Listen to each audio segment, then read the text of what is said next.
Open Bible програмд ном бүртгэхдээ дараах аргыг ашиглана. За каталог жуулалт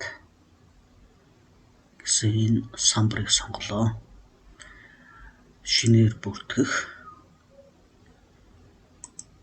Тухайн номд сурах бичгүү эсвэл сурах бичгээс бусад ном гэдгийг эхлээд сонгоно. Тэгэхээр энэ удаад номын сангийн каталогны хичээлийн сургалтын материал гэдэг номыг Open Bible програмд бүртгэхийн тулд энэ ном сурах бичиг биш бусад номыг сурах бичгээс бусад ном оруулна. За сан өмгийн хувьд бол үндсэн сан өмгт хуваарлагдсан гэж үзье.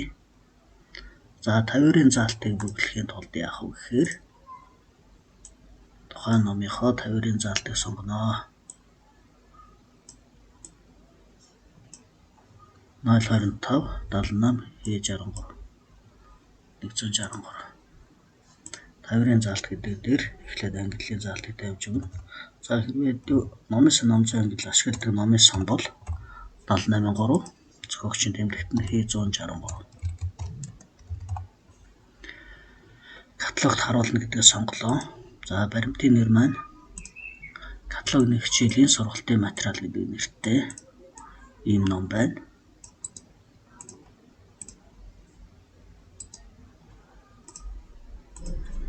Гарын авлага цоврол байхгүй зохиогч бол хайдуу. Монгол стандартаар бол энэ зохиогчийн нэрийн таслал авдаггүй. Одоо сүүлийн үед Монголын номын санчид зохиогчийн нэрийг бичихдээ зохиогч овгийн үсэг хоёрын завсаар таслал авдаг болоод байгаа. За сэдвчилсэн нэр томьёо буюу хайлтын түлхүүр үгийг энд бичиж болно. Каталогны хичээлд маань энэ гарын авлагт маань юу тусгагдсан байгааг эндээс харж өгч болно. Каталогийн төрөл, үсэг дараалал гэх мэтээр ингээд хайх боломжтой өгнүүд энэ дээр бичгэнэ шүү дээ.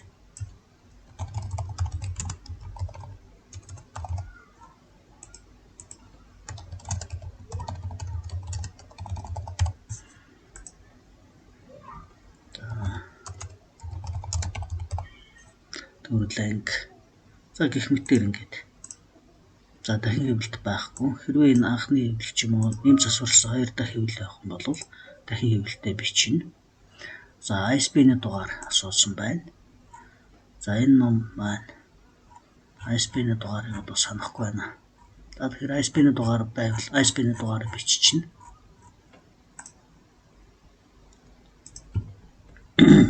За гэх мэтээр ISBN-ийн дугаарыг өглөө. За Дьюгаровтын ангилал. За Дьюгаровтын ангилал дээр бол энэ ном 025 гэсэн ангиллыг авч ирсэн. 025-ын 3 байсан уу? Ийм ангиллал байсан. За 025-ын 3 гэдгийг авчи. За Order Classification Number гэдэг маань номын сан номзын ангиллыг ингээд дахин бичиж өгч өгнө.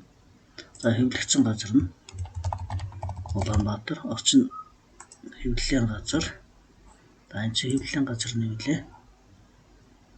За хэвлэлийн газар байгаа. За амжилтын гацагч. Гац хийх кат хэвлсэн. Хэвлсэн он 2012. За тооны мэдээ буюу хуудасны дугаар 112 хуудастай юм байна. Энийг одоо хээ гэж өгч болно. Зурагтай хэмжээ өндөр нь 29 см А4 хэмжээтэй дагалдах материал CD-тэй ном. За баримтын үн. За 30 мянга гэж. Ингээд худалдаж авсан баримтынхаа үнийг бичнэ. Хэлний код монгол хэл учраас EMN гэдэг хэлний код бичнэ. Баримтын зураг оруулах тухай байгаа. За энийг одоохондоо орхич. Зургийг 2 янзаар оруулна. Open Bible Picture авцад хооцоход зураг ороод ирнэ гэсэн үг. ISBN-ийн дугаар. За ингээд номын тухай ерөнхий мэдээллийг, номзын мэдээллийг орууллаа. Энэ тайлбар хэсэгт бол номын тухай ерөнхий тайлбарыг хичээж болно. Илгээх дарлаа. Ингээд номын ерөнхий мэдээлэл үүслээ одоо хуулбар үүсээгүй байна гэсэн байна. Өөрөөр хэлэх юм бол баркод үүсээгүй байна гэсэн. Тэгэхээр шинээр баркод үүсгэхийн тулд энэ зүүн талын багад харагдаж байгаа энэ холбоос дундаас шинэ хуулбар гэдгийг сонголоо. За баркодын дугаарыг автоматар үүсгэж болно. Эсвэл өөрөөр шинээр тухайн номын онцлог тохирсон баркод үүсгэж болно. Лип 26 06 12 01 гэдэг ч юм ингээд баркод үүсгэлээ. За нэг ширхэг баркод үүссэн. За гараар номыг үүсгээд цөөн тоотой номыг баркод үүсгэж байгаа тохиолдолд шинэ хуулбар гэдэг ингээд дахин 1 2-оор нэмж болно. Дараагийнхыг үүсгэхийн тулд шинэ хуулбар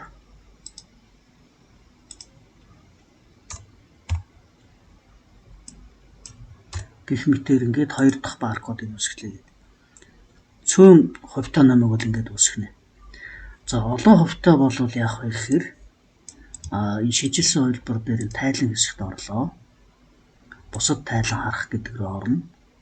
Тэгээд номын баркод олноор нэмэх гэдгийг дарна. За энэ дундаас нөгөө эхлээд номоо хайж олно. Каталогийн хичээлийн гарын авлага гэдэг ном 2 баркодтай харагдаж байна. Тэгэхээр энэ номоо сонгоод баркод нэмэх. Тухайлбал энэ ном олон баркодтай юм болвол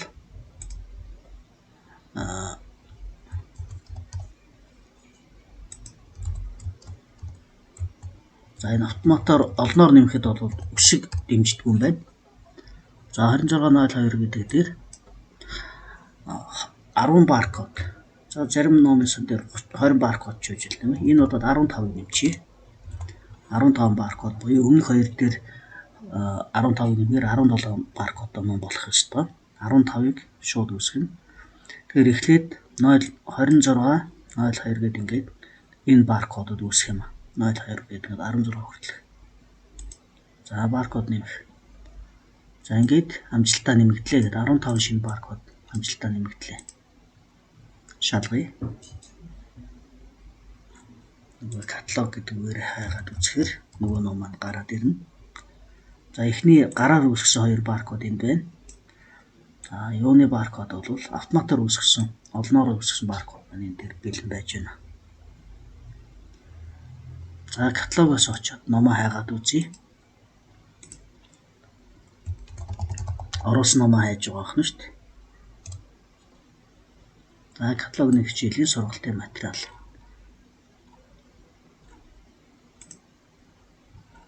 Ингээд номууд нь бэлэн байна гэдэг гараад ирж байна.